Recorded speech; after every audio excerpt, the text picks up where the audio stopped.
आणि आता एक नजर टाकूयात महत्त्वाच्या बातम्यांवर। महत्त्वाच्या बातम्या प्रायोजक मॉमलॅक, उत्तम सकस व दर्जेदार मॉमलॅक नाचणी सत्व। पंतप्रधान नरेंद्र मोदी यांच्या हस्ते द्वारका एक्सप्रेसवेचं उद्घाटन। नरेंद्र मोदी यांच्यासह नितीन गडकरी यांची उपस्थिती। दिल्लीतील महायुतीची आजची होणारी बैठक रद्द। मुख्यमंत्री एकनाथ शिंदे आणि उपमुख्यमंत्री अजित पवार दिल्लीला जाणार नसल्याची सूत्रांची माहिती।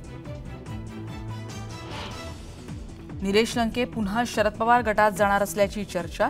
निलेश लंके यांनी घेतली खासदार अमोल कोल्हेंची भेट।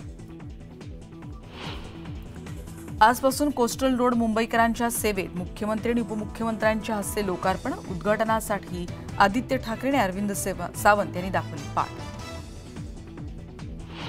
दुसऱ्यांच्या कामाचं श्रेय आम्ही घेत नाही। कोस्टल रोडच्या कामावरून उपमुख्यमंत्री देवेंद्र फडणवीसांची ठाकरे पितापुत्रांवर टीका।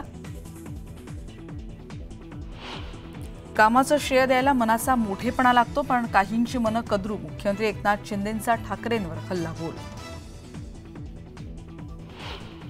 आणि न्यूज 18 लोकमतच्या बातमीचा इम्पॅक्ट। कोल्हापूरच्या कणेरकर नगर शाळेला मिळाली अखेर इमारत। केसरकर यांच्याकडून डीपीडीसी मधून शाळेला निधी।